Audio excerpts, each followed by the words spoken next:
Welcome everyone to Random Act of Squirrel. I am Substitute Squirrel because, well, the original Squirrel, he's actually on a boat right now. Or he should be, depending on when I'm releasing this video. So you're left with Substitute Squirrel, and Substitute Squirrel was given a task.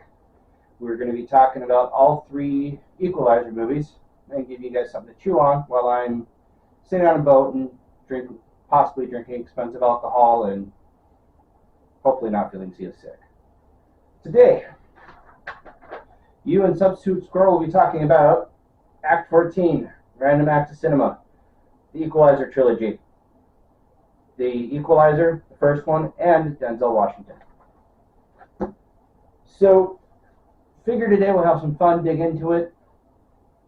There's a lot of people in Hollywood that they're good at their craft, but I don't really care. Two of them that I've always found more interesting was Denzel Washington, actually the guy who directs this to, Antoine Fuqua, because they kind of go under the radar as good as they are.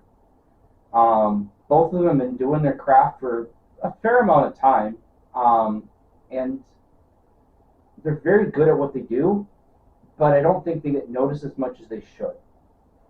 So today we're going to highlight a little bit on Denzel Washington, just because I didn't realize how deep his career is. So I'm going to talk a little bit about him. Then we'll talk about the movie, give it a review, and then we'll hit the second one here, and I'll get the second one done here in a moment. Then we'll talk about Equalizer 2, going to Antoine Fuqua, about some of his background, and then we'll probably do the third one, and then wrap it up as a trilogy, and also what I think of that as a movie. So his acting career that we kind of know of actually started up back in the early 80s, in 1982, on a show called St. Elsewhere. It's a medical drama. And he was one of the few and he actually was in the series for all 6 seasons.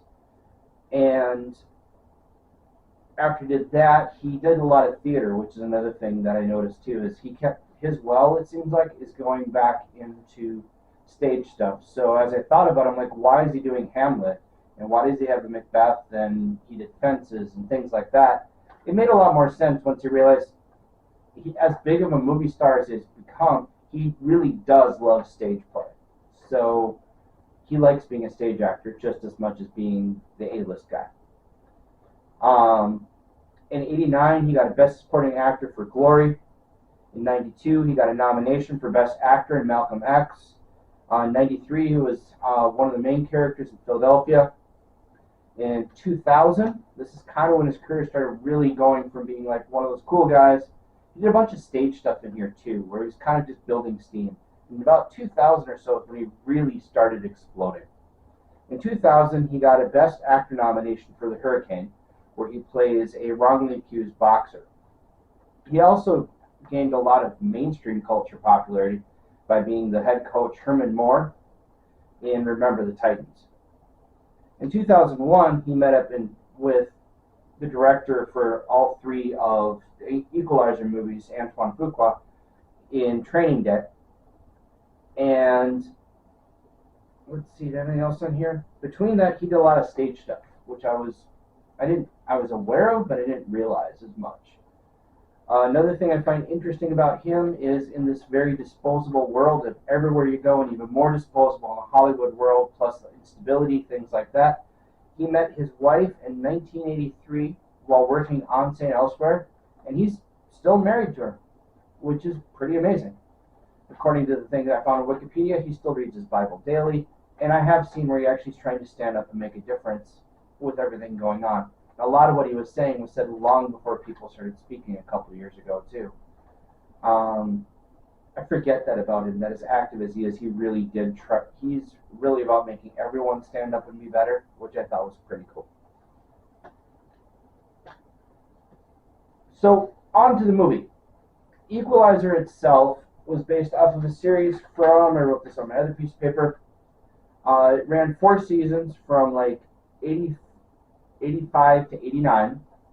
It started, the actor who was in the series was a guy named Edward Woodward, and he plays a character named Robert McCall.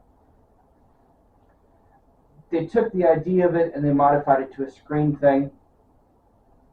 This actually was popular enough that it actually brought it where they then took this, which is a tweak off the TV show, and and then tweaked it so it's somewhere between the TV show and I think CBS has ran like 3-4 seasons with it as Queen Latifah on a show that's called The Equalizer also.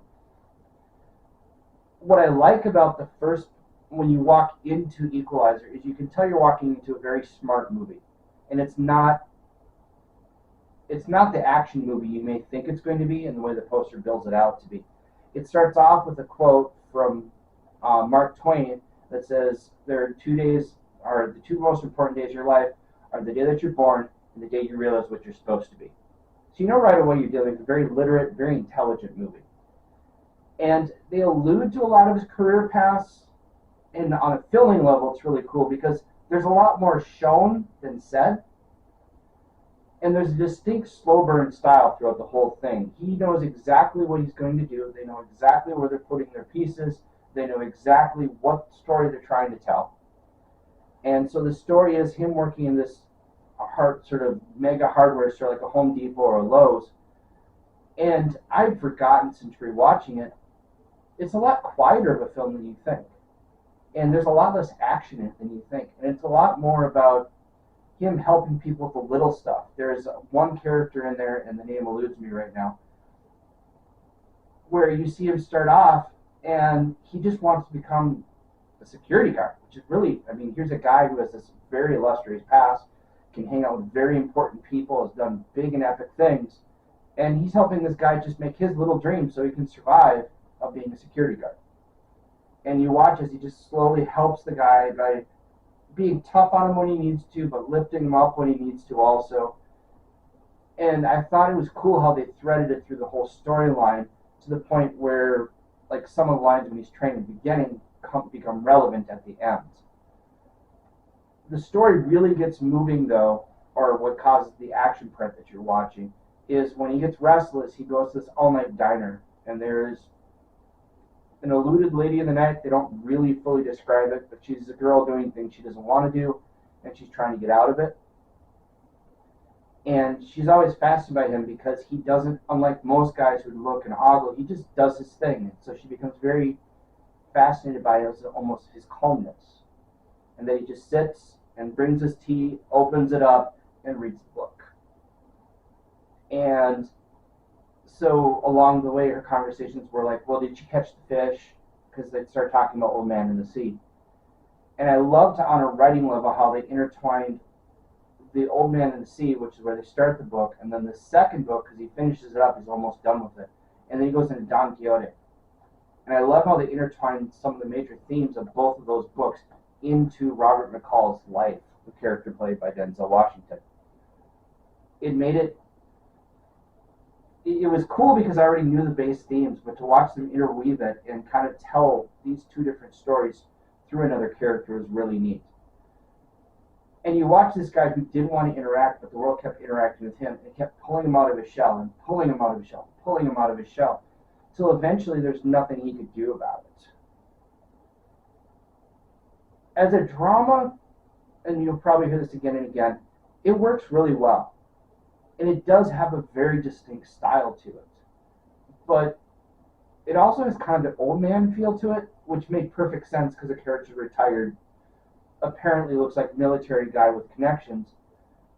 But it's a little bit jarring to watch if you don't notice it right away, because you're expecting like hyper fast John Wick, or even since it was like 90s stuff, big actiony movie scenes, or like at that time I think Born Identity was still kind of becoming kind of a tail end thing, but was kind of a thing.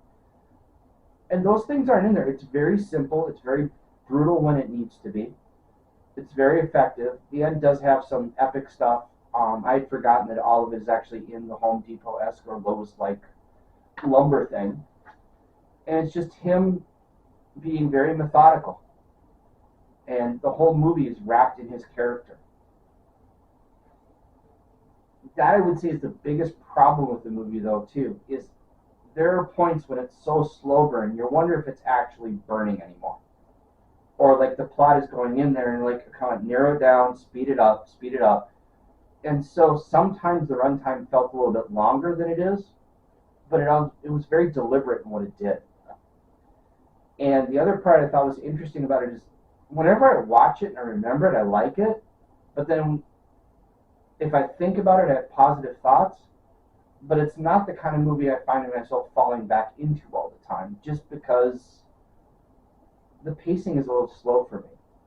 But it does remind me of that older school movie where, or like the older, maybe 70s detective kind of movies where they took you along the adventure and they kind of let you dig into it and discover the things with the character.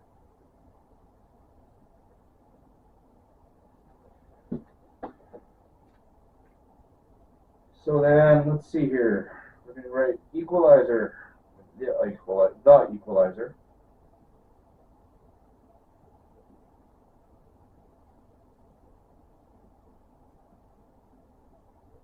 We got my review, and we have actual review.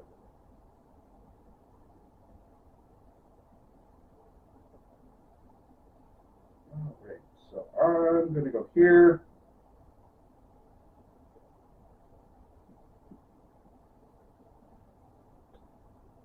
Oh, we're adding.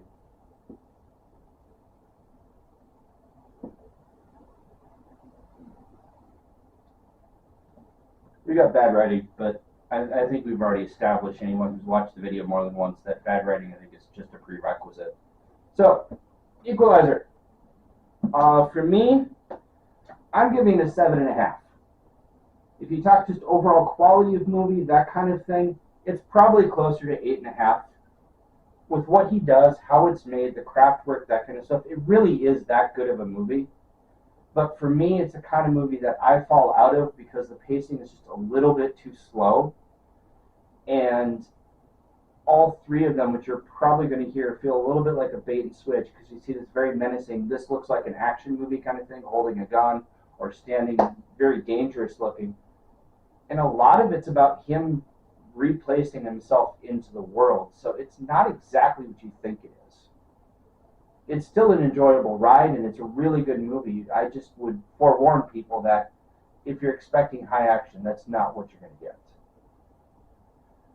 So that is part one of this trilogy.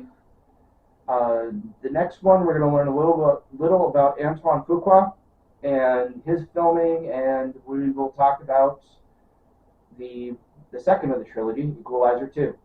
Thank you.